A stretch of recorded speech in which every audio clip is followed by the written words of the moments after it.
Hey, welcome back, everybody. And the question of the day, question of the week, question of the season. When is the best time to put your home on the market for sale? Let's go through that. Let's get the show on the road.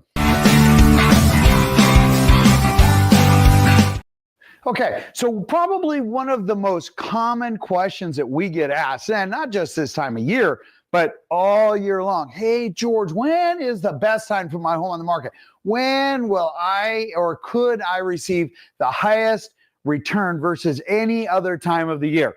Well, let's go through that. And the key thing to remember is that our market is seasonal. Okay, we have three distinct times of when you should consider putting your home on the market. And then there's other times that, well, we don't really recommend it. So when we pull up our chart here, so when is the best time? We got to love our tech guys here. All right.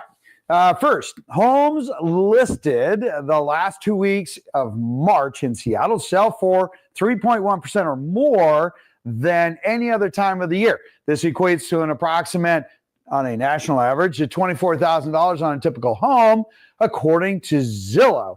Now, across the country, listing in the last 2 weeks of May brings home sellers 1.6% more, or roughly about $5,600. Now, okay, some of that I do agree with. That is a Zillow report that came out. And again, because the question is asked a lot, really the spring market will get you typically the most amount of activity, the most amount of buyers, and potentially the highest price. Now, if, however, you are not interested in having a gaggle of people through your house, the next best time to consider as far as reducing the number of buyers, but having the highest quality of buyers of those that come through, meaning that any buyer who comes through your home during this period of time is one that you need to really pay attention to. That would be between October and the middle of December, because most folks at that time are starting to pull back. Buyers that aren't really interested, not just looky-loo-loos, but serious, hey, I intend to buy a house, they're going to do it during that time, okay? Now, the best time, yes, without a doubt, from March until I'd say the first part of May, maybe the middle of May, because after that, if I could repeat crickets, as my tech people probably can, you would hear crickets. We call it the real estate ghost town, excuse me, towards the end of May until really the Friday following a 4th of July weekend. Why? Now look, you got sunnier weather. You have people making plans. You got a 3-day weekend. We have the Vacation Trifecta. Some of my clients are out there probably mirroring that, which is kind of funny because then you have Memorial Day, 3-day weekend. And in fact, that entire week in the half week before that is kind of a lost time because people are thinking about other things. Then you have kids getting out of school or, other activities, hiking and biking and things. People's mindsets are not looking at real estate. Then you have July 4th. Again, another 3-day weekend, for the most part, unless it sits somewhere in the middle of the week. And again, that entire week is shot, right? But then you have, from the post-July 4th until about the middle of August, you have a great market, or what we call our summer session, as you can see there. Now, you might say, well, I don't have kids getting back into school and things like that. Okay, that might be true, but the middle of August, people start looking at last vacations, okay, especially as they get into when they start looking at Labor Day weekend and kids getting back to school, last minute vacations, things that we have to do before the snow flies and things like that. So again, their mind takes a break, basically for the last week in August through about the first 3 weeks of September. And then we start to see our market pick back up again. Okay, seasonally normal. Now, what does that translate to? That translates into our big swings when we take a look at our market times, inventory, sales, and things like that. And that is, again, why we see that. So if we actually come in here, let's take a look at some of our titles, and then we're going to delve into the metrics and show you a few more of these swings. First, we have mortgage rates recover after a slightly higher bump. 100% agree on that one. Hey, listen, we ended up not getting great reports, and the market, because mortgage interest rates are publicly traded. Watch your bonds, okay? That will tell you exactly what's going on. We're still, as predicted back in October, we're still in the, just above 6.5, but we will hit that 6.5. We might even hit 6.25 if the Feds don't make a change in next week. Possible we'll get into the real low sixes. Possible. There's a few other metrics that need to come into that before I'm willing to stand firm on it. But I did say in October, November, that we might see the super high fives, and it will be just a brief dip, just like that, as we head down into the lower rates. As long as the Feds kind of stay the course right now, that will benefit mortgage rates. All right. Let's get back to our chart, one that's super important. People are looking at this and going, George, why do you have a Redfin up there? And that's because Redfin was for sale. And you might say, what? What are you talking about? Yep. As predicted, you can only take a loss from the very beginning until even today. Last year, I think they took a $139 million loss. I don't think they have ever taken a profit. I think they have taken a loss every single year. My disclaimer, I believe that is accurate. I would have to go back, but I'm pretty sure they have never had a profitable year. Therefore, the investors and whatnot, they're going to kick back on this, and I think they were. They ended up selling for a stock sale only, 100% stock sale, to Rocket Mortgage. They're hoping to marry the two. They both kind of, in my humble opinion, have bad customer service, and so we'll see what shakes out of that. It is a lot of what is going on. There's a number of different organizations out there, like Compass Corporation bought Christie's, and now there's rumor that they're looking at buying Warren Buffett's real estate adventure, Better Homes and Garden. And if so, that might go under a Compass umbrella and whatnot. So it'll be super interesting to see. Why are we seeing this? Hey, when you take and you dump sales down almost in half, okay, inventory is about 52%, 53% of where it was back in 2019, residential only, okay? There's a lot of things that suffer when we take a look at the volume of real estate brokers that are licensed that have put their license on ice. There's a significant number, okay? If you don't have a good business plan, sadly, real estate is super hard, and that's why we run into that. Hence, getting that back on point, that's why one of the reasons Redfin is selling to Rocket Mortgage. All right, the mornings, let's see here. Why aren't bonds happier about CPI? That is one of the reasons that we saw a very, very unfortunate increase in rates after 7 weeks of coming down. It's leveled out. We came back down a little bit today. Par pricing is about 6.6%. That means that you can do your first buy down pretty inexpensive to get down to 6.5. That is really good news. And we have seen that with buyers where we're starting to see a significant influx in buyer showings and multiple offers. In fact, I can tell you that every single property we have dealt with over the last 4 weeks have all but one have had multiple offers. Super, super interesting. All right. Our clients prevailed on many of them, which is exciting. All right. So when we take a look at Freddie, look at this. So 6.65%.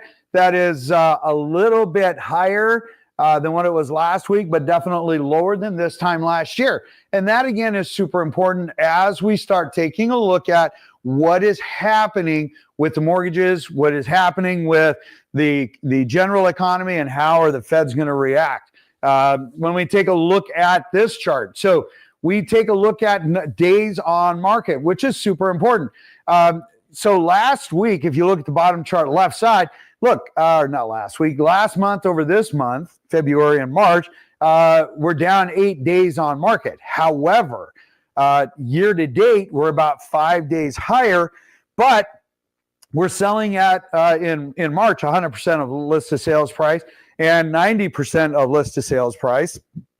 When we talk about a property is listed and then a property is sold, what is that difference? If I list at $100,000, and I sell at $98,000, that means I sold at 98% of list price, okay? For the month of March, we're at 100%, so we're actually right on target, okay? That means homes are getting listed and sold at 100%. That is an average, okay? Some sell for a little bit more, some sell for a little bit less. The average is 100%. Year to date, we're at 98%. Again, exactly where we were at last year. So when we actually then, if we open this back up and take a look at the 7-day running average, look, we had 987 homes that came on market, and then we had 1,162 that went pending. So we're taking off more homes than what came on. In fact, there were 330 price reductions. 98 homes came back on market. Now, of those 98, if you're a buyer and you're out there and you're trying to find a good deal, hey man, that's a seller who lost their buyer. That is one of the things that we send out to our clients very aggressively, because there are opportunities there. Because you can get a seller then who's super motivated to be back under contract. And they're probably going, yeah, George, send them to me, send them to me. Why? Because they want to be back under contract. They want their home sold. They didn't want to list their home. They wanted to sell their home. That is the difference, especially when you're interviewing an agent. Remember that. And if they don't know the difference, you may want to reconsider your options there. All right, moving on. So if you want super accurate information, make sure you delve into this. It's free. There is no marketing. And we talk about really the metrics and how best to be successful. Here's that chart that we were talking about. You can see the hump in the middle. That is the summer month, and it is very consistent. And as you can see, as we hop into our chart here, when we take a look at what's been happening, again, the average list price versus the average sales price. Let's open that up. Listen, we're a little bit less, about 1.9% year to date in list price year over year. We're $11,000 higher than we were at last week, $5,000 higher on a sold price than we were at last week. That is the average sales price. That doesn't mean your home went up $5,000. That's just the average sales price. When we take a look at the month of March, again, an 11,000, that's how it should be. But the average sold price for the month of March, for the same month of March 2024 versus 2025, hey, it's $14,000 higher than it was last week. So again, we're seeing that activity as we are increasing buyers, as interest rates have been coming down. Buyers are being a little bit more aggressive on price. One, rates are better. They're wanting to capitalize on it. Inventory is limited. When a home comes up that is of good value, it will sell in the first 7 days. Just saying, remember that. It's also when you will get the highest number of buyers bidding on your home to give you a 100% to 100% of list price. All right, we come back here and we take a look at the actual metrics. We take a look at how are the sales numbers happening. So let's bump that over. So as you can see, our year to date are all positive. We have basically a couple of thousand homes more on market than what we did last year, which is good. That translated, if we go down to the very bottom, you can see we're 8.3% higher. Again, about 900 homes more pended than we had this time last year. Sales right in there, just a couple of numbers difference, not a big deal. We've only had a nominal increase, about 1,500, 1,400 homes more when it comes to the actual on-market, new on-market homes. Now, when we take a look at just the month of March, year over year, super interesting, okay? So again, we take a look at new on-market, 236 more homes came on market in March than it did last year. Okay, pretty nominal. Sales down, just about 90 homes-ish, just struggling just a little bit. But look at our pended, 637 more homes came pended than it did this time last year. Again, we are seeing, even though it was kind of a delayed response, last year we saw a better response. This year, a little bit of a delayed response, but the market is definitely picking up momentum. And that's a good thing. And the reason it's good is because people are wanting to find that next home. There's so much pent-up demand out there. We feel so bad for some of our clients because it's such a limited inventory. It's one of the reasons that we do a lot of off-market homes. All right, moving on. So when we take a look at just a quick chart of the 10-year homes that are available for sale, you can see how we, again, are just so low as far as inventory as we have on prior years. This goes back to 2015. And that gives you a very clear understanding that even though, we're seeing, you might say, oh my gosh, George, 2,000 homes, that's a big number. No, it's not. We are way behind where we should be inventory-wise, and the market is adapting. However, I do feel that we are very much a balanced market right now. We don't see a massive shift of homes going off. We don't see a massive shift of homes coming on. So we're seeing kind of that equilibrium, that balance of, hey, what's coming on is going off, and just following that gentle wave. How's that? We're going to call it a wave. All right. So when we pop over, let's talk a little bit about new construction.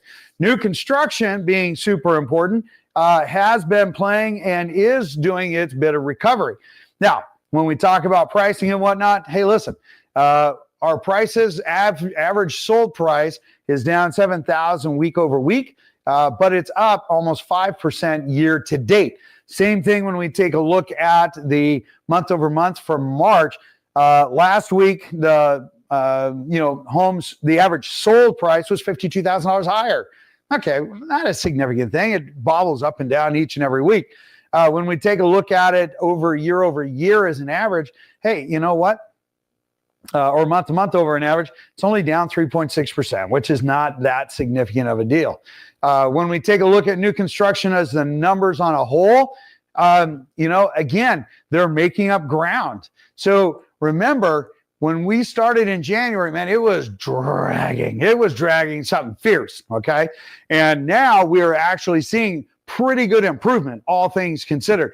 They are shortening the gap on homes sold each year. In fact, this last week, they made up some serious ground. And what do we mean by that? Look, it was at 10.4 less homes sold for the month of March. Now they're a positive 3.8%. That's a massive swing. And it didn't take many homes to do it, but still, they made up some serious ground. But look at this. We're 21%, or roughly about, I don't know, what is that, 80 homes less? It's 90 homes less than we were at last year. So we're seeing less inventory, better sales. Kind of like when we take a look at bank-owned homes, okay? Now, again, we're really suffering as far as inventory for anybody that's looking for a bank-owned home. Why? Because bank-owned homes are not a great investment because banks put them onto market value.